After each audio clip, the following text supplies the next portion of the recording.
Downtown Los Angeles is the great challenge of our century.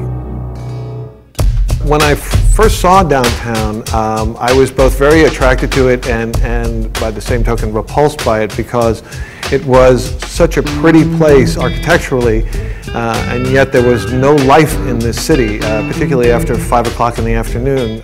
I started with the San Fernando building on the corner of 4th and Main, and then bought the Farmers and Merchants Bank building, the Hellman building, and the Continental building. They were all vacant office buildings, and we bought them for almost nothing because this was really considered Skid Row at the time.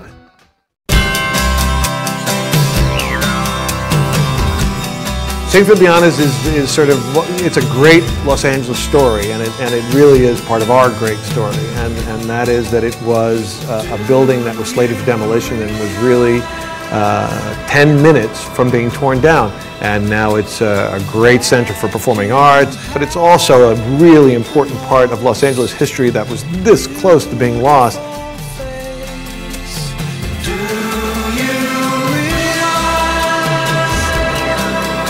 One of the things I'm learning now is not to be trapped in a real estate frame of mind. I mean, I live here, so I'm not interested in creating an environment that others may or may not like. I'm interested in creating an environment that I like and that I really love. When I came to LA in '92, I had a net worth of about $100, and that's reality. That all of this was done kind of on a wing and a prayer, and finding good partnerships and people to work with. You can't be the smartest guy in your office. If you are, you shouldn't be the boss. So I really rely heavily on staff to add the spice and the ingredients that really make these projects fly. You know, the best advice I can give architecture students is the same advice you can give to anyone who's in a creative field, and that is you're going to need a couple of things. First and foremost, it's curiosity.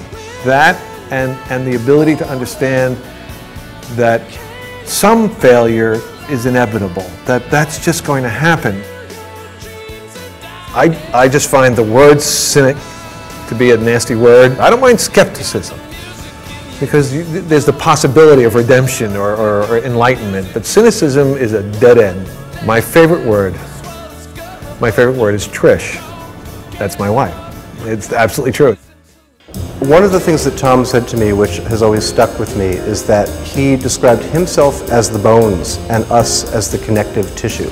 And I think that's really smart, because he made the physical infrastructure possible, and we came in and we provided the culture. I try to have an impact on all of the sort of creative people that are doing work here in downtown, but also to be involved in a lot of the social service organizations. I can't imagine life without philanthropy. I think philanthropy is just simple human kindness with an economic component. And in the case of the buildings, I had some empty spaces, and I could either let those sit fallow and just advertise them for lease, or I could work with artists to create environments that help them and also help them live in the neighborhoods. Tom is an anchor point in the community from the standpoint of the artist, because he has open access to space, exposure, and in general facilitated the work of the artist in the neighborhood. I'm not just helping the artist, I'm helping the artists help the neighborhood.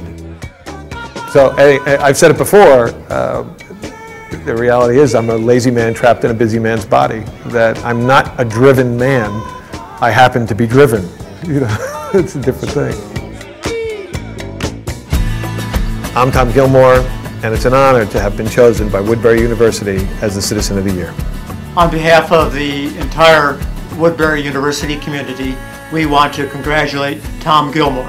Hey Tom, on behalf of the family at Gilmore Associates and of course the Old Bank District, we just want to let you know that we're proud of you. Congratulations, Citizen of the Year. Congratulations, Tom. Congratulations, Tom, from Miguel Osuna's Art Studio.